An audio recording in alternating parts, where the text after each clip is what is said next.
Oh, yes, it's time.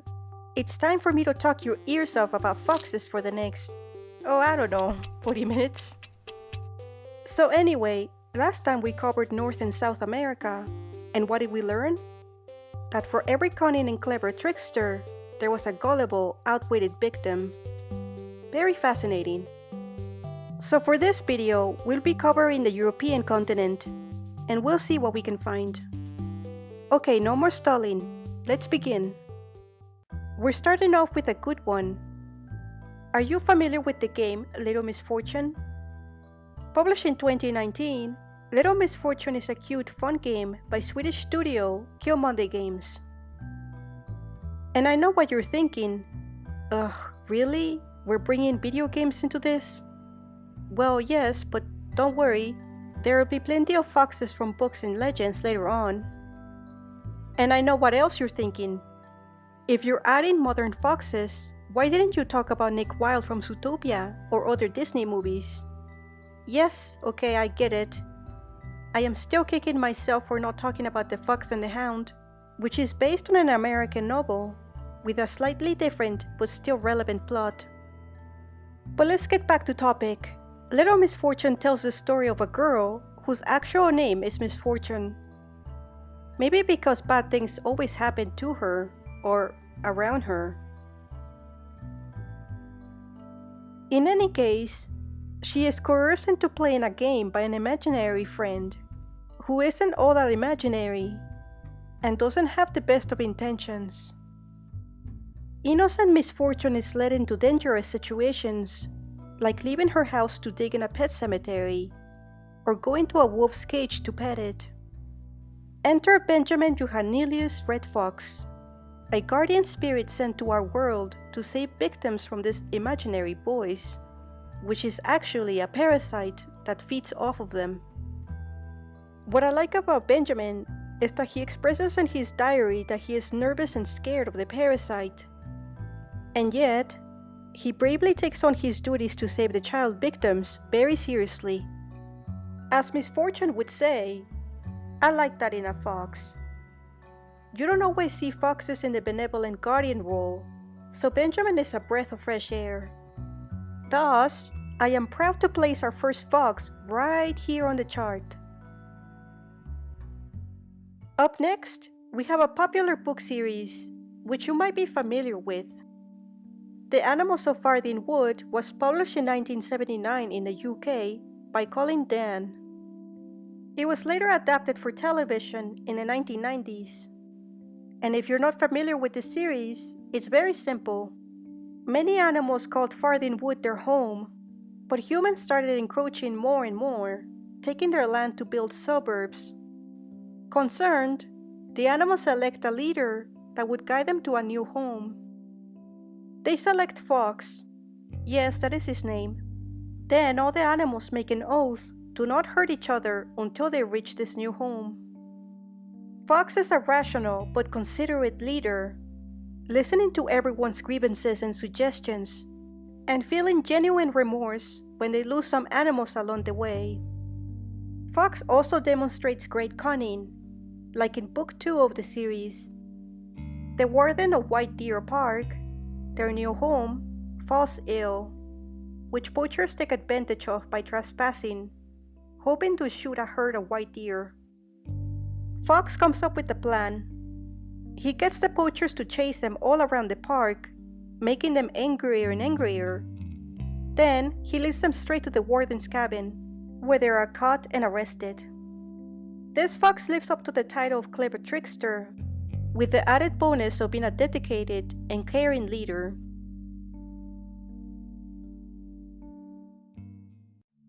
We have another character from a beloved book called Fantastic Mr. Fox, written by Roald Dahl in 1970. It was adapted into a movie in 2009, starring George Clooney and Meryl Streep.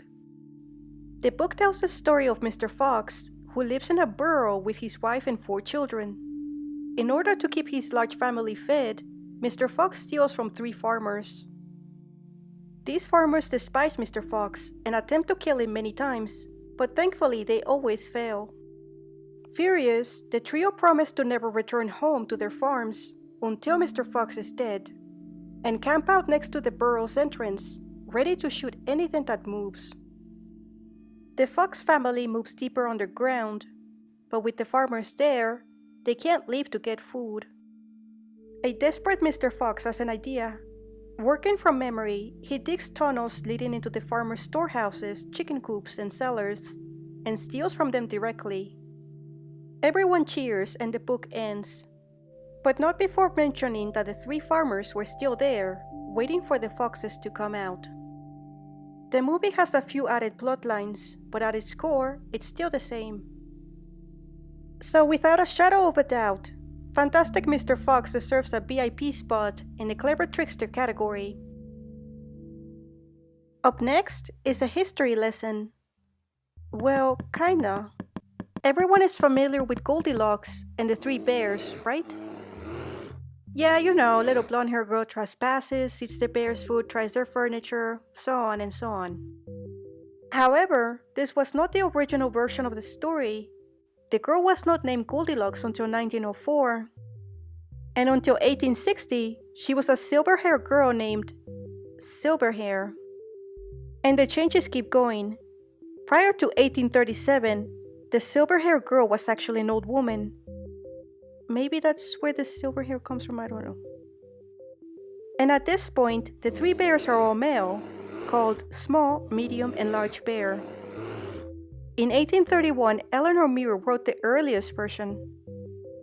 The old woman was an ill-tempered crone, and there was no porridge, but milk instead. However, even though Muir's version is the oldest written, there may have been a much, much older version. Joseph Jacobs, a folklorist, compiled a book of fairy tales in 1894. Supposedly, these stories came from much older sources. One of these was called Scrapefoot, starring an old vixen who was clever and cunning enough to avoid an honest day of work. Instead, she would bow and beg to anyone for anything. In fact, the scraping motion of her back foot as she bowed is how she got her name. It is believed that the story was changed as it was being shared from person to person. The word vixen doesn't just mean female fox or a seductive woman. It also refers to an angry, quarrelsome woman. Now, onto the similarities and differences between the original and the modern version. Scrapefoot the vixen trespasses, but into a castle, not a house. The three bears are not family. They're all male, and they're named Big Bear, Middling Bear, and Little Bear. There were 3 thrones that she tried out, with the last one being just right. There was no porridge, but a smoked salmon, a cake with honey, and a saucer of milk, the latter of which was perfect. Then she takes a nap on Little Bear's bed. When the bears returned, they are so angry by this squatter that they try to drown her, then set her on fire, neither of which succeeded in waking her up, by the way. Finally, they toss her out of a window. That's when Scrapefoot wakes up. She smells the air, tail wagging, and goes off to find another family to swindle. Phew, that's over. Alright, where do we put her? Because this fox was described as smart and clever in the story, and it is implied to be an experienced thief, I think we can tentatively add her to the trickster category.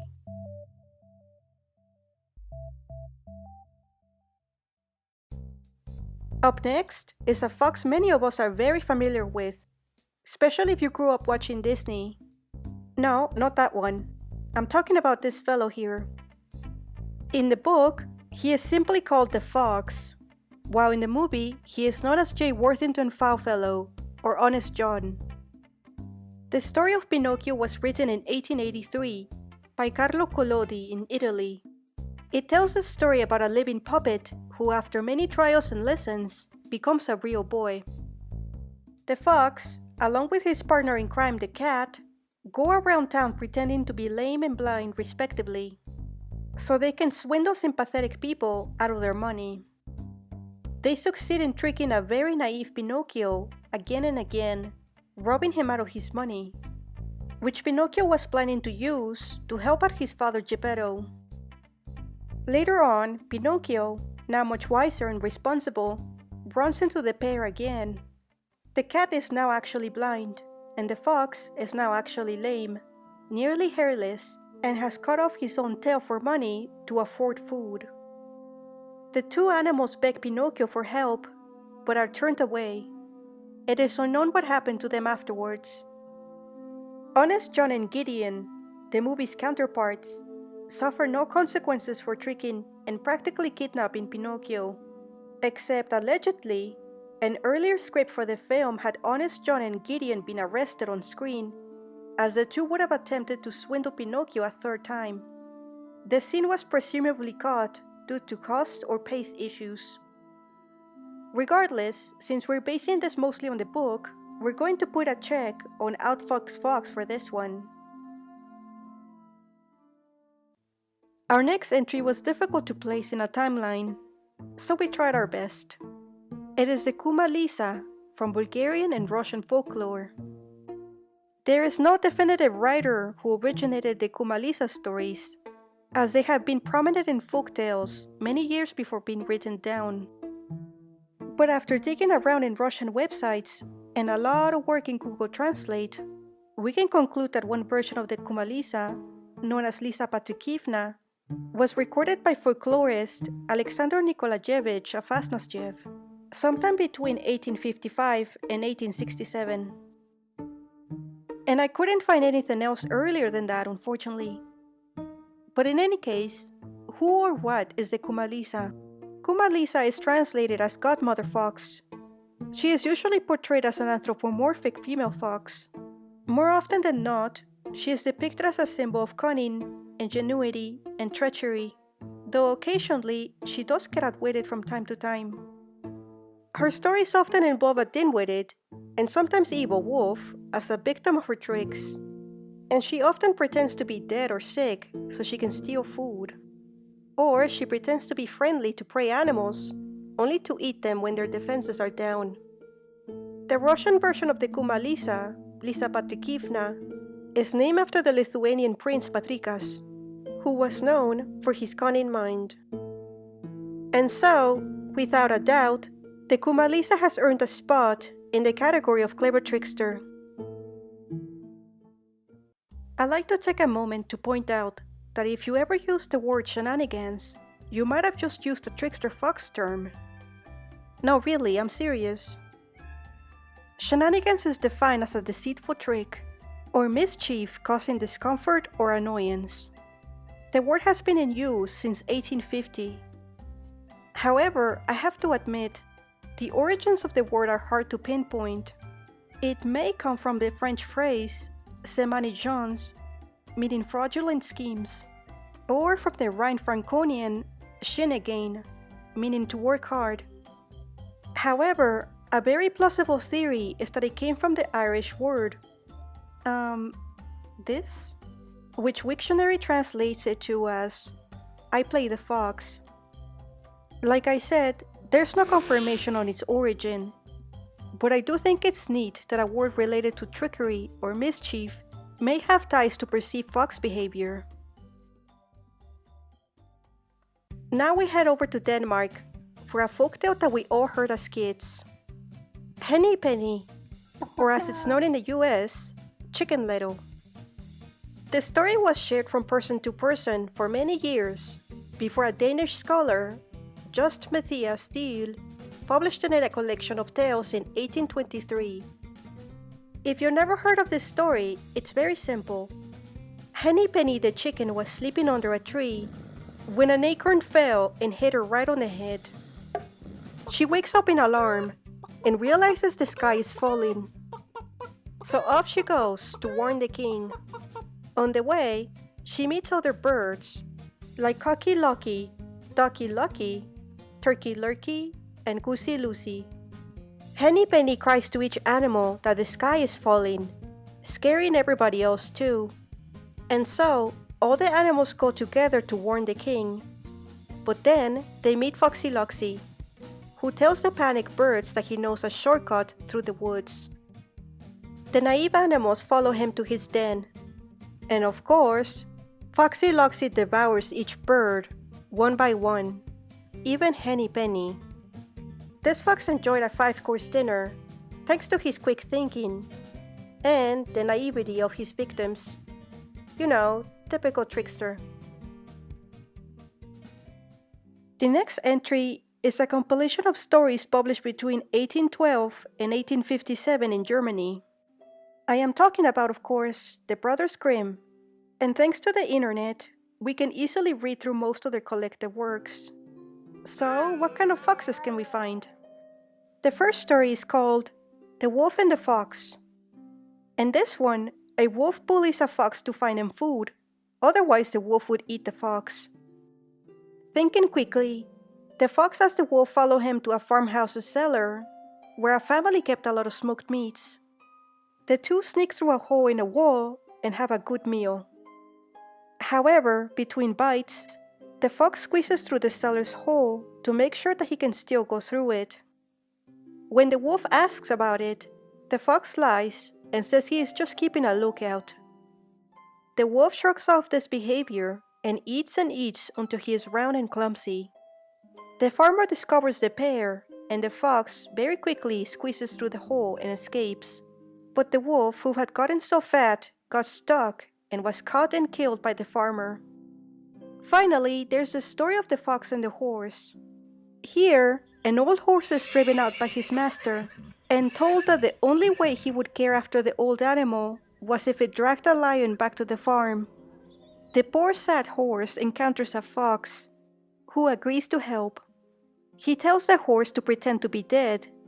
Then, he lures a lion from his den, with the prospect of fresh meat. But wait, the fox says, I will tie the horse to your tail, so you can drag it to your den and eat it in peace. The lion agrees, and the fox ties the two animals' tails together. At the fox's signal, the horse stands up and drags the screaming lion back to the farm. The master, astonished, takes good care of the old horse until its death, just like he promised. So, you would think that after reading these stories that the Grimm brothers were big believers in the clever fox stereotype, but that's not the case, unfortunately. They published other stories like The Cat and the Fox, where an arrogant fox proclaims to be smarter than the cat, only to be chased and killed by dogs while the cat escapes. Then there's the story of The Fox and the Geese, where a fox is about to eat the entire flock, but allows the birds one last prayer. This backfires tremendously on the fox, as the geese make him look stupid by reciting the world's longest prayer, which, according to the story, is still going on to this day. For this reason, we'll be placing a check on both Outfoxed Fox and Clever Trickster. If you ever heard of the famous quote, "One often meets his destiny on the road he took to avoid it," then you are familiar with Jean de La Fontaine. Well, kind of. Jean de La Fontaine, born in 1621, was a well-known French fabulist, meaning someone who writes fables, not someone whose career is to be fabulous. He became popular for writing fables starring anthropomorphic animals, kind of in the realm of Aesop. However, he wasn't just a copycat, he also wrote original fables. The one we're gonna take a look at is The Wolf and the Fox in the Well. Written in 1678, he starts off by giving his opinion on foxes and wolves. He says, "Why does Aesop give to the fox the reputation of excelling in all tricks of cunning? I have sought for a reason, but cannot find one." Well, that's why we're here, sir. Anyway, he continues, "Does not the wolf, when he has need to defend his life or take that of another, display as much knowingness as the fox?" Well, no, Mr. de La Fontaine. Wolves are social creatures whose biggest asset is strength in numbers, rather than speed, agility, or cleverness. Not to say that they aren't capable solo hunters, but when you're alone and much smaller than most predators, you have to rely on more than just brute strength. Also, sir, what do you mean you cannot find a reason, when it was you who had this to say? If you deal with a fox, think of his tricks. Well, in any case, after giving his opinion on foxes and their cunning, he decides to tell a story that goes something like this. One night, a fox comes across a well with 2 buckets hanging from a pulley system. The fox sees the reflection of the moon on the water and confuses it for cheese. So he jumps into one of the buckets, which of course takes him down.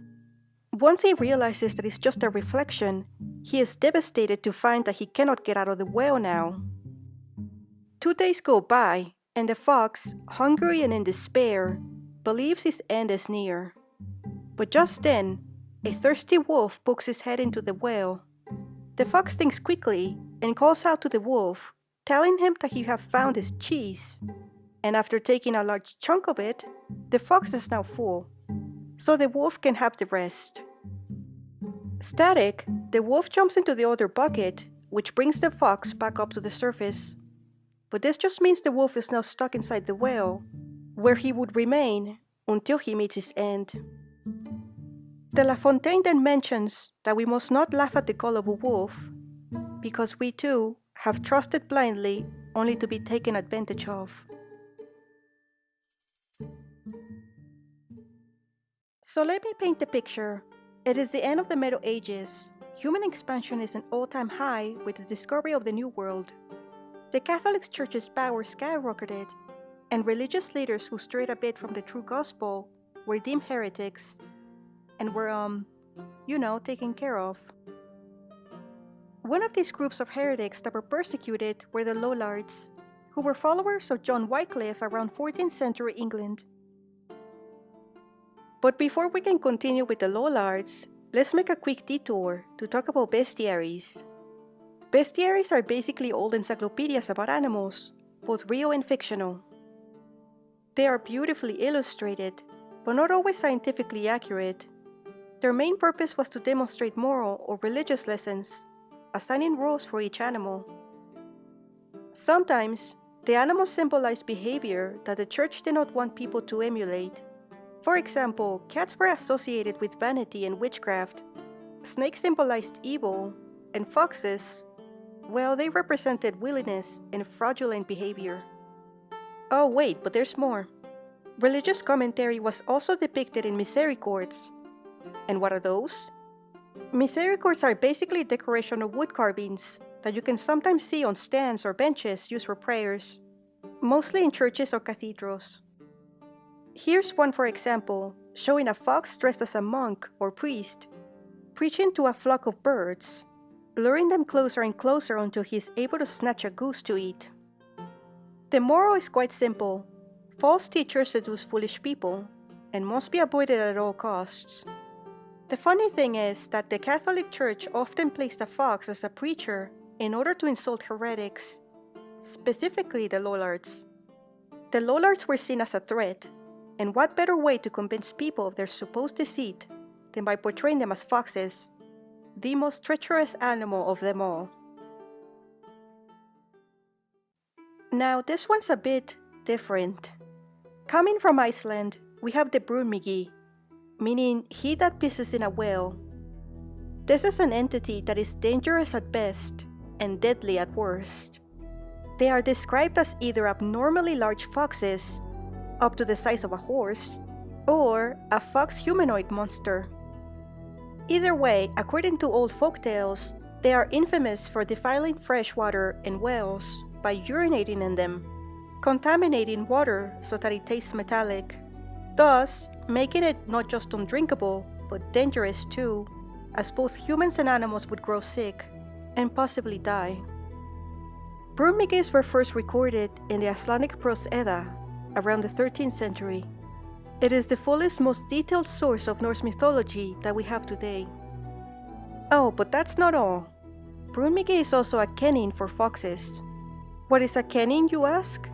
A cunning is a figure of speech comprised of a compound expression in place of a single word noun. It was used extensively in Old English and Old Norse epics, like that of Beowulf. An example of a cunning would be Whale's Road to say sea, or sea steed to mean ship.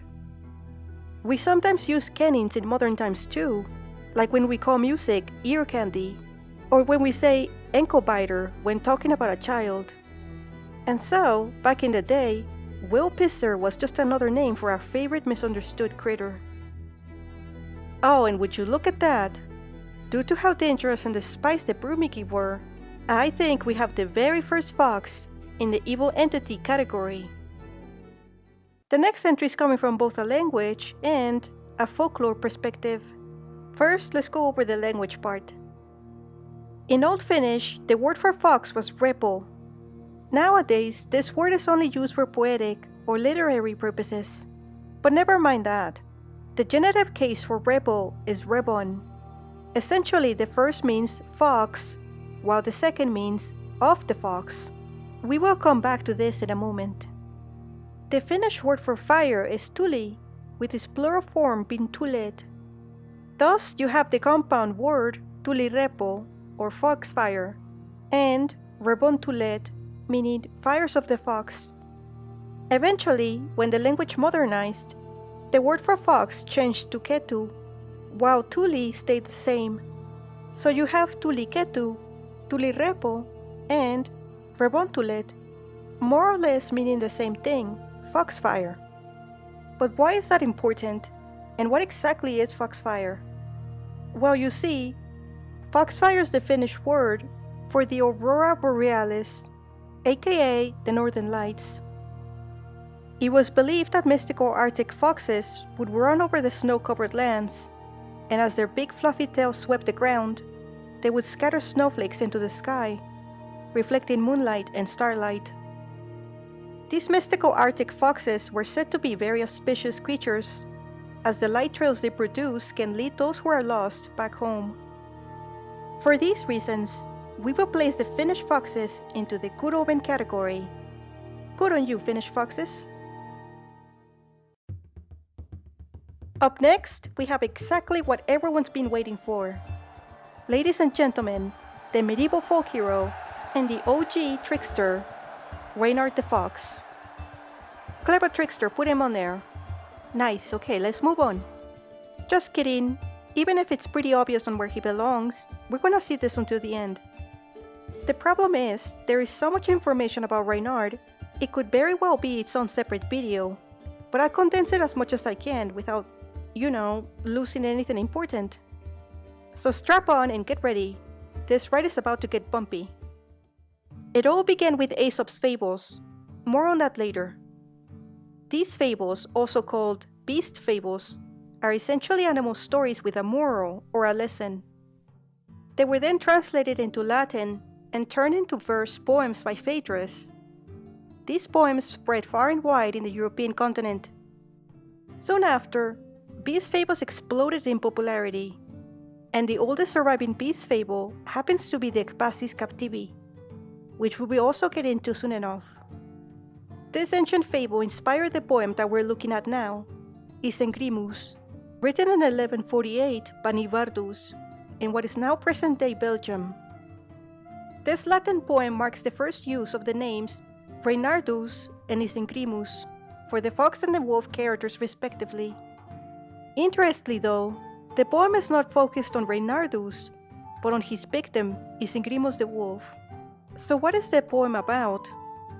Well, basically, it's just Isengrimus getting his butt handed to him by Reynardus over and over again, after the two had a falling out. And it all started with a piece of bacon. This is how it went. Isengrimus captures Reynardus, intending to eat him, but the fox tells him that if he lets him go, Reynardus can steal bacon from a peasant and the two can share it. The wolf agrees and lets him go. So Reynardus walks up to the peasant and pretends to be injured. The peasant, wishing for a nice fox pelt, puts his basket of bacon down to grab him, but he runs off. Meanwhile, Isengrimus steals the bacon, and when Reynardus arrives to split the goods, the fox finds that the wolf had eaten everything already, thus sparking a heated rivalry. Later on in another story, Reynardus convinces a hungry Isengrimus to use his tail to catch fish in a lake. While the wolf is doing just that, Reynardo sneaks into a nearby village to steal a chicken from a priest. Enraged, the priest and other locals pursue the fox, who in turn leads them up straight to the wolf. Isengrimo sees this, but finds to his horror that the lake had frozen and his tail is now stuck. And just like that, the mob forgets about the fox thief and take their anger out on Isengrimo instead.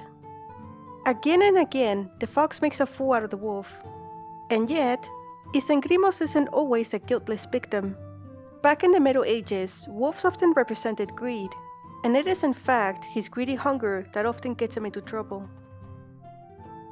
Reynard the Trickster Fox gained widespread popularity, especially in French-speaking areas, so much so that by 1174 and onwards, different authors began writing short stories called branches, starring this exact fox.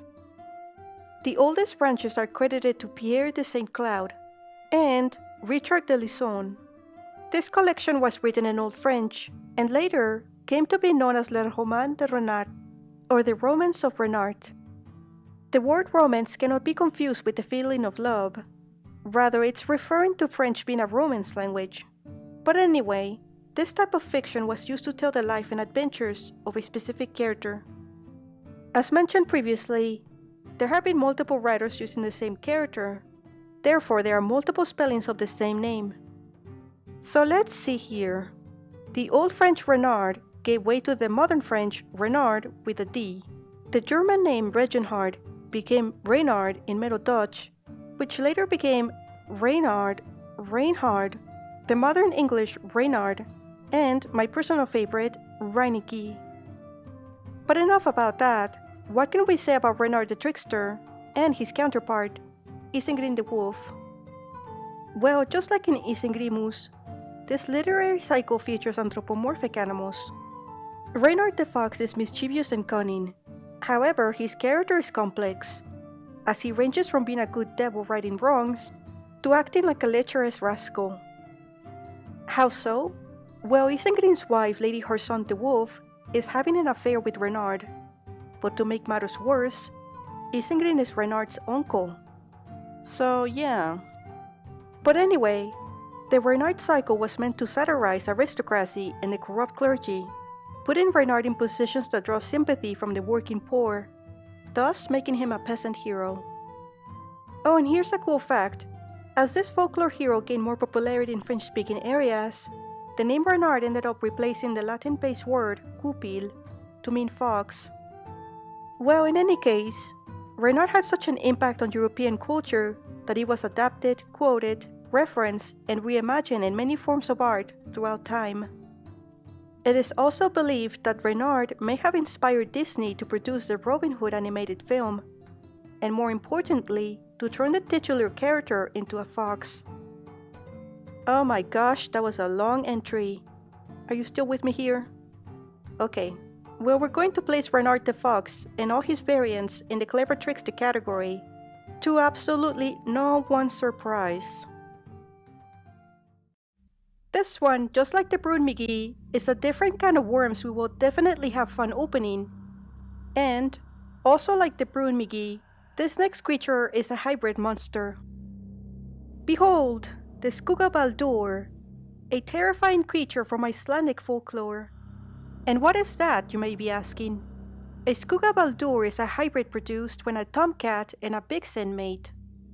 Stories say that sorcerers send them to kill livestock, and can only be killed with silver, either as silver blades or, more recently, silver bullets. Otherwise, they're invulnerable.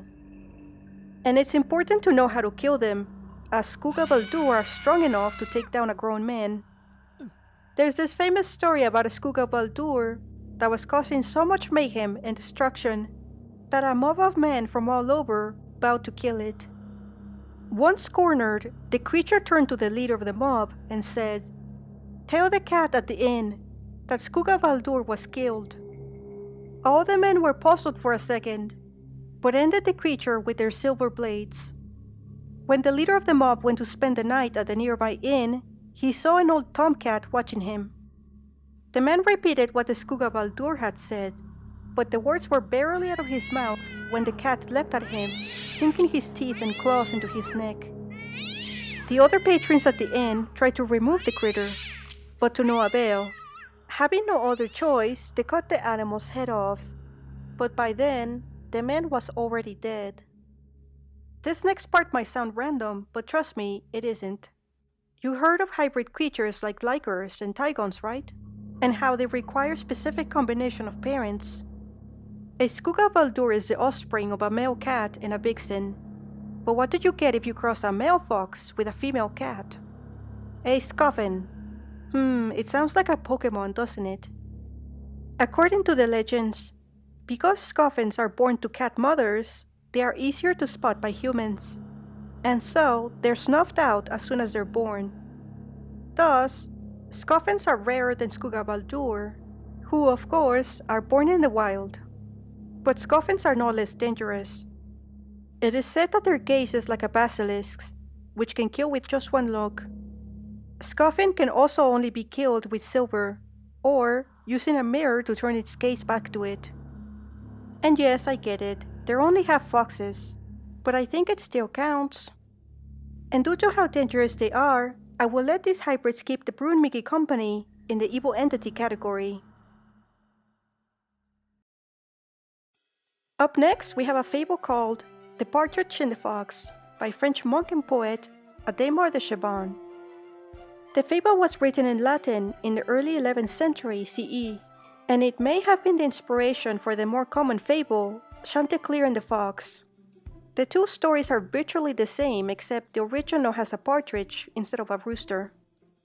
I managed to track a version of the fable in a book called Talking Animals, Medieval Latin Peace Poetry by Jan Salkowski, which had both the Latin and its translation in English. But let's get back on track. How does the fable go? Well, it goes something like this. A fox comes across a partridge sitting on a rock. Thinking quickly, the fox comes up to the bird and begins complimenting everything about her. He goes on and on about her legs, her beak, and her face. The fox then says that she would look even more beautiful if she appeared to be asleep. The bird falls for the compliments and closes her eyes. Just as quickly, the fox snatches her by the neck and takes off. Weeping, the partridge says that she is willing to be eaten, but only if the fox is clever enough to pronounce her name. The fox, oblivious, obeys the request, and the partridge escapes. The fox laments this and goes home hungry. Adhémar makes it clear that both animals were in the wrong. Don't let your guard down when you ought to be vigilant. Don't speak when it's unnecessary. However, only the partridge came out on top. And because of this, we will put another check on the Outfoxed Fox category. Now we go to the Ecbasis Captivi, written somewhere in France between the 10th and 11th century, although most researchers place it around 940 CE. Like I mentioned previously, this is the oldest surviving European beast fable.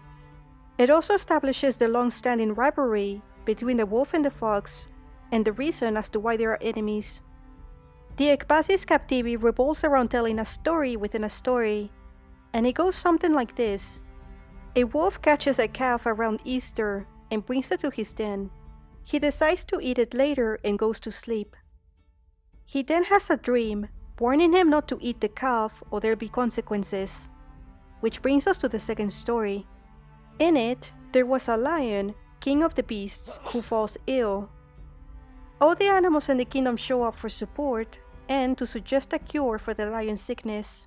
Well, everyone except for the fox who didn't show.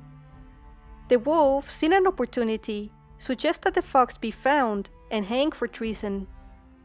Just then, the fox finally shows up and explains that he had been on pilgrimage, which may or not be true, but does indeed have a solution for the lion's illness. Skin the wolf, the fox says, and let the Lion King use the fur as a blanket. And much to everyone's shock, this actually works, and the king recovers. The fox then becomes regent, a job that was once occupied by the now dead wolf. And just then, the wolf wakes up, ready to eat the calf.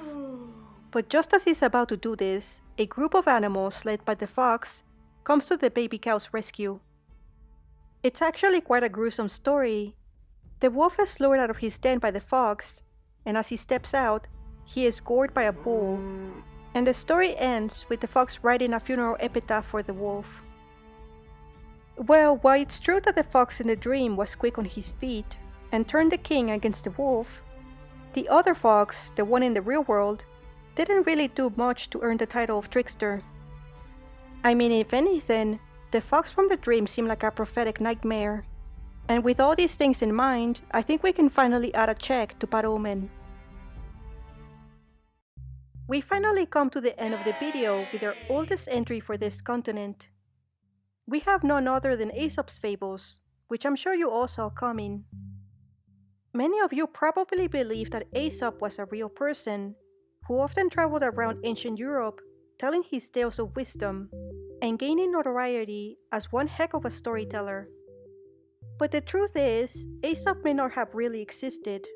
And we know this because, first off, no one can quite agree on his origin. Some people say he was a slave in the 7th century BCE in Mesembria, Greece. A few others say he lived in the 6th century and was an advisor for the king of Lydia, Croesus. Oh, and another thing, some of the stories and proverbs attributed to Aesop may have foreign origins, some having existed as early as the 3rd millennium BCE. Thus, many scholars believe that Aesop was just a name associated with unidentified beast fables. Regardless, there's no denying that Aesop's fables became detrimental to many children's development. If you're a millennial or older, you were quite likely taught an Aesop fable or proverb. But enough chit-chat, let's get to some fox stories. The first story is called The Fox and the Stork. One day, just to amuse himself, a fox decided to invite a stork over for dinner. The stork gladly accepted, but when he showed up, he saw that the fox had prepared a delicious soup in a shallow dish. Much to the fox's amusement, the bird could only dip the very tip of his beak, meaning that he couldn't eat it at all. The next day, the stork invited the fox over for dinner and prepared some tasty fish, but he presented it in jars with a narrow neck. Now it was the bird's turn for amusement, as the fox, in his desperation to eat, got his head stuck in the jar. Here's another story. There was once a fox who was good friends with a donkey, and the two were often seen spending time together. But one day, the pair spotted a lion in the distance. While the donkey was panicking, the fox sneaks away to speak to the lion. He says that if the lion promised not to hurt him, he would lead the donkey into a pit where he cannot get out, allowing the lion to feast in peace. The lion agrees, so the fox returns to his friend and tells him that he knows the perfect place to hide. When the lion finds the pair in the ditch, he attacks, but instead of going for the poor donkey, the lion sinks his teeth in the treacherous fox. I know it's easy to assume what category to end this video on, but not so fast. Remember that Aesop's fables may have been written by different authors. In other words, more than one perspective. Take the story of the fox and the crow, for example. A fox tricks a crow, who had a piece of cheese in her mouth, to open up her beak and sing. He flatters her, telling her that her voice would make her the queen of birds, if only he could hear it. The crow falls for this, opens her beak, and the fox earns a tasty treat. In The Monkey King and the Fox, the latter tricks the former into getting stuck in a snare. That way, the fox could prove to all the other animals what an incompetent ruler the Monkey King really was. There are other fables where the fox plays the role of either a neutral observer or the victim of circumstances that were out of his control, so we will not count those. Nevertheless, I think it's fair if we put a check on both Outfoxed Fox and Clever Trickster. And with that, we have found our oldest trickster from this continent. Oh my gosh, finally.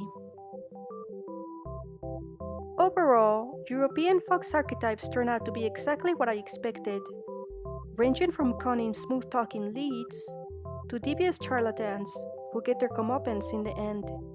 But you know what was surprising? The newer the media, the more positive portrayal of foxes was shown. It's almost like people's perception of these misunderstood creatures had thawed over the years and changed the mold just slightly. They're still clever, and they're still tricksters, but now they're using their sharp minds out of concern and consideration of others. This has been one heck of a journey, but we're not done. I am curious to see what we can find in other continents, and if you are too, please stick around for more videos. Thank you so much for your patience, and thank you for watching. I will see you in the next video.